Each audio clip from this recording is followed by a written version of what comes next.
Welcome back. Go ahead and suffocate the like button. Stick around until the end to see our next disturbing story you can't afford to miss. Bloody Mary.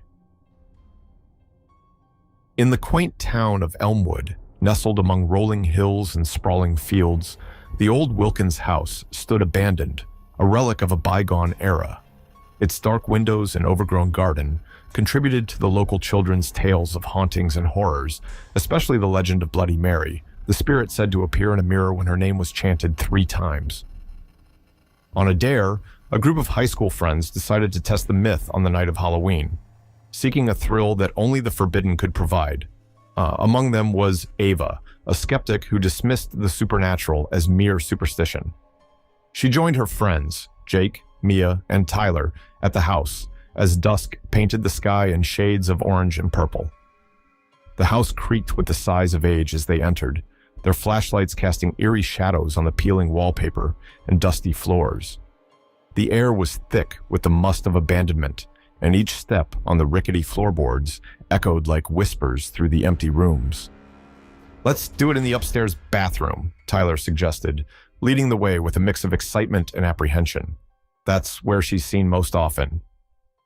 They climbed the staircase, which moaned under their weight, reaching a narrow hallway lined with doors.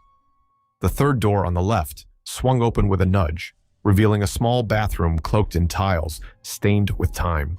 The centerpiece was a large, dusty mirror above a cracked sink, the silver backing speckled with age. "This is it," Mia said, her voice a mix of fear and fascination. "Who's going first?" The group decided to chant together. They stood before the mirror, the beams of their flashlights converging on the glass, creating a halo of light that seemed to pierce the darkness.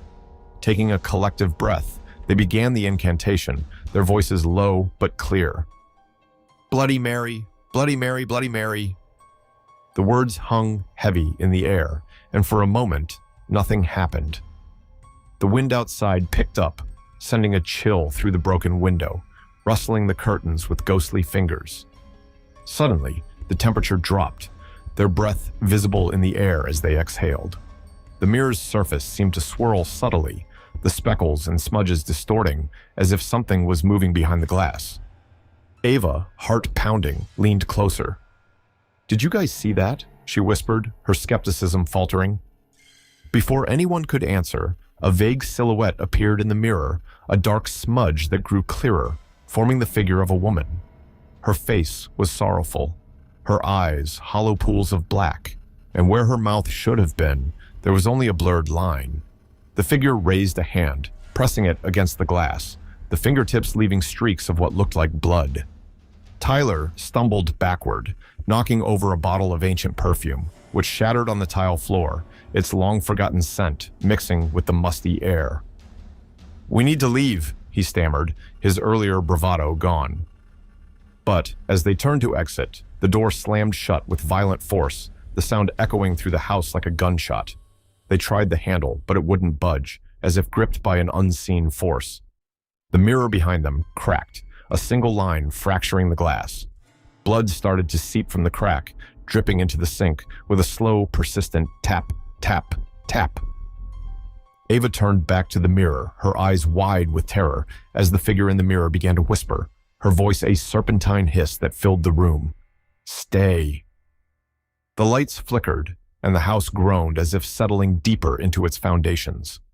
The legend of Bloody Mary was not just a story, it was their reality now, and the night had only just begun. As the room grew colder, the blood seeping from the mirror's crack began to pool faster, forming a small crimson puddle on the white porcelain of the sink.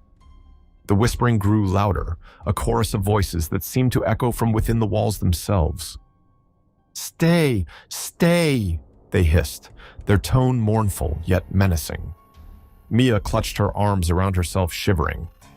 "What does she want from us?" she whimpered, her eyes fixed on the mirror where the figure of Bloody Mary became more defined, more terrifyingly real with each passing second. "We need to break the mirror," Jake suggested, his voice shaky but determined. "It's the source of her power. We break it. Maybe we break the curse." Ava, despite her fear, nodded. It was a plan, At least something they could try in their desperation. She picked up the largest shard of broken perfume bottle from the floor. "On 3, she said, her voice steadier than she felt. 1, 2, 3. Together, they hurled whatever they could find at the mirror. More perfume bottles, a rusty razor blade, even a small ceramic toothbrush holder. The mirror webbed with cracks under the assault, each impact a shockwave that seemed to shake the very air around them. But as the final blow struck, the room plunged into darkness, their flashlights flickering out one by one, as if snuffed by an unseen breath. They were left in pitch blackness, the only sound the dripping of blood and the whisper of voices chanting, "Stay!" Panic set in as they huddled together, trying to restart their flashlights. Only Tyler's flickered back to life, casting a weak, trembling beam across the room. The mirror was now a spiderweb of cracks, but Bloody Mary's figure still loomed within it, her face twisted in rage, or perhaps agony. "Why won't she go away?" Tyler cried, his voice echoing off the tile. Suddenly, a loud bang sounded against the door, followed by another and another. Someone or something was slamming against it from the outside. Each thud was a shockwave of fear that coursed through their bodies. "Is someone trying to help us?" Mia asked, a small thread of hope in her voice. "No, that's not help," Ava said, her gut tightening. "That's her trying to get in." The banging grew more frantic, more desperate. The door's old wood creaked and groaned under the assault, splinters beginning to fly off its surface. They backed away, knowing that the barrier between them and what lay beyond was about to break. "We need to find another way out," Jake said, trying to sound brave. "There's got to be another way." They scrambled, touching the cold, damp walls with trembling hands, searching for a secret passage, a hidden door, anything. Meanwhile, the figure in the mirror began to push through the shattered glass, her blood-covered hands reaching out into the real world. As they searched the walls, the air grew thick with the scent of iron and mold, and the temperature dropped even further, their breath now visible as they panted in fear. The voices grew louder, a cacophony that threatened to overwhelm their senses. Just as they felt they could bear no more, Ava's hand brushed against something different, a lever hidden behind a loose tile. She pulled it without hesitation, and a section of the wall swung open silently, revealing a dark, narrow passage. Without a second thought, they dove into the passage, the wall closing behind them with a thud that muted the chaos of the room they left behind. Ahead of them lay only darkness and the unknown, but behind them was certain doom. As they stumbled forward, the light from Tyler's dying flashlight the only guide, they knew their escape was far from secure, and the night was far from over. The narrow passage was cramped and damp, the walls pressing close as if they could collapse at any moment. The air was stale, heavy with the scent of earth and decay. Their single flickering light cast long, dancing shadows that played tricks on their eyes, making them flinch at imagined movements just beyond the beam's reach. As they hurried along, the passage began to slope downward, leading them deeper into the bowels of the old house. The ground beneath their feet became slick with moisture, causing them to slip and slide, each step precarious. The echo of their own movements seemed to chase them, a constant reminder that they were not truly alone. Suddenly, Tyler's flashlight sputtered and died, plunging them into darkness. Panic surged as they stopped in their tracks, the oppressive blackness enveloping them. "We can't stop," Jake hissed, his voice shaking. "We have to keep moving." Feeling their way forward blindly, they relied on touch and the sounds of each other's breathing to stay together. The passage twisted and turned, a labyrinthine descent into fear. Just as they thought it might never end, they emerged into a larger underground chamber that faintly smelled of salt and seawater. Ava, leading the way, stumbled over something on the ground. She crouched, her hands searching until they touched cold, wet stone, stones that were regularly shaped and arranged in a circle. Her fingers traced the outline, realizing they had found an old well, long sealed and forgotten. The faint sound of water dripping echoed up from the depths, a reminder of the unseen depths below. As they gathered around the well, trying to discern any feature that could aid their escape, the faint, far-off sound of a chant began to drift through the chamber. The words were indistinct, but the tone was unmistakably that of the Bloody Mary ritual, warped and distorted, as if through a great distance, or from another time.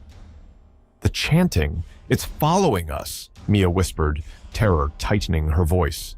They realized with horror that the entity was not just confined to the mirror or the house. It was a part of the land itself, woven into the fabric of the place. The chanting grew louder, more insistent. A cold gust of wind surged through the chamber, extinguishing the small light from Ava's phone, which had been their last source of illumination. In the pitch black, they heard the sound of scraping stone. The sealed well they had discovered was slowly opening from within, the cover moving aside with a grating sound of stone on stone. Terrified but transfixed, they listened as something began to ascend from the well, the sound of dripping water growing louder, accompanied by a soft, squelching noise of something wet dragging itself upward.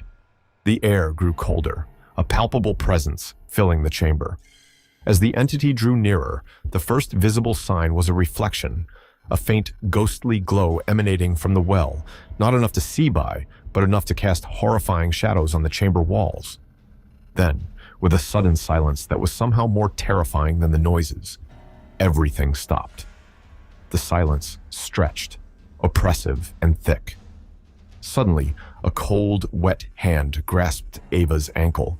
She screamed, the sound reverberating off the stone walls as she felt the grip tighten. Another hand emerged, grabbing Mia's leg, pulling with unnatural strength. Jake and Tyler tried to pull their friends free, but the strength of the unseen assailant was overwhelming. In the struggle, a new light began to emerge from the well, not ghostly this time, but red, like the coals of a fire. It illuminated the chamber just enough to reveal the face of Bloody Mary herself, her eyes hollow and soulless, her mouth twisted into an eternal scream. She rose further, her form slick and covered in the dark waters of the well, her hands locked around their ankles. The realization dawned on them all at once. They were not going to escape. The legend was not just a story, it was a curse, and they had walked right into its heart. As they were dragged towards the well, the last thing they saw was Bloody Mary's face, coming closer, her scream mingling with theirs as the darkness swallowed them whole, pulling them down into the abyss of the well. The chamber fell silent once more, the ritual complete, waiting for the next unwary souls to awaken the horror of Bloody Mary.